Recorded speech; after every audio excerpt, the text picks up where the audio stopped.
If we talk about the laws of a photoelectric emission, the experimental observation of photoelectric effect may be summarized as follows. And it is termed as a fundamental laws of photoelectric emission. For a given photosensitive material, there is a minimum frequency called the threshold frequency below which emission of photoelectrons stops completely, however greater the intensity may be.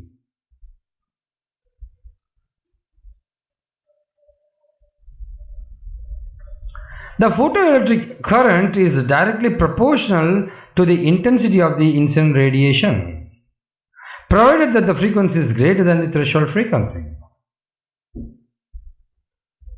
The photoelectric emission is an instantaneous process and there is no time lag between the incidence of radiation and the emission of photoelectrons. Further, moving on the laws of photoelectric emission, the maximum kinetic energy of the photoelectrons is directly proportional to the frequency of the incident radiation, but it's independent of its intensity.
Now let's talk about the Einstein's photoelectric equation.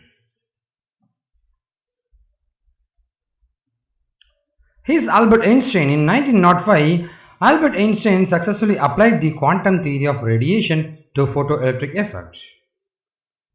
According to Einstein, the emission of photoelectron is a result of interaction between a single photon of the incident radiation and an electron in the metal.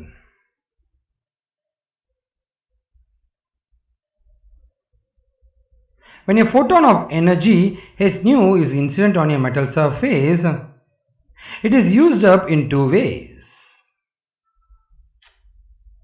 A part of the energy in this photon is used in extracting the electrons from the surface of a metal. Since the electrons in the metal are bound to the nucleus, the energy W spent in releasing the photoelectron is referred to as the photoelectric work function of the metal.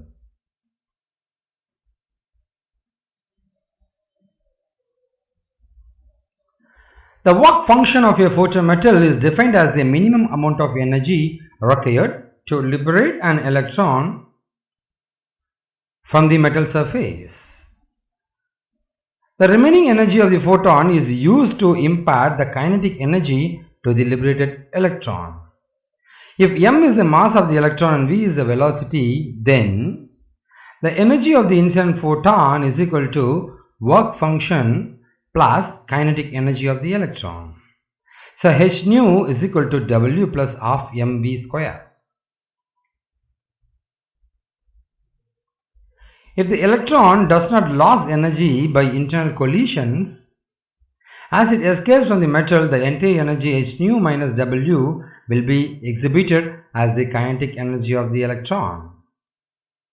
So h nu minus W represents the maximum kinetic energy of the ejected photoelectron. If Vmax is the maximum velocity with which the photoelectron can be ejected, then h nu is equal to W plus half mv square max. The equation is known as Einstein's photoelectric equation. When the frequency nu of the incident radiation is equal to the threshold frequency nu naught of the metal surface, the kinetic energy of the electron is considered as 0. So h nu naught is equal to W. Substituting this one in this equation, you will be getting h nu minus h nu naught, because W is replaced with h nu naught. Moving here, you get minus half mv square max, or h into nu minus nu naught is equal to half mv square max. This is another form of Einstein's photoelectric equation. You are able to see a photon of E is equal to h nu is ejecting an electron with a kinetic energy half mv square on the metal surface.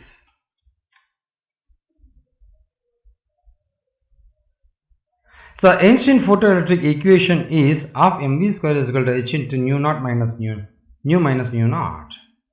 If V0 is the stopping potential and E the electronic charge, then half mv square is equal to E into V0. Equating these equations, we will be getting E V0 is equal to h into nu minus nu naught.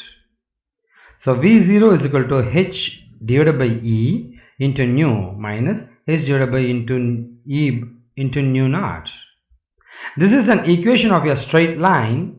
Millikan verified equation 3 experimentally and found that it is in harmony with the observed facts. That's the end of our technology. Thank you from GTech Techno Solutions Private Limited.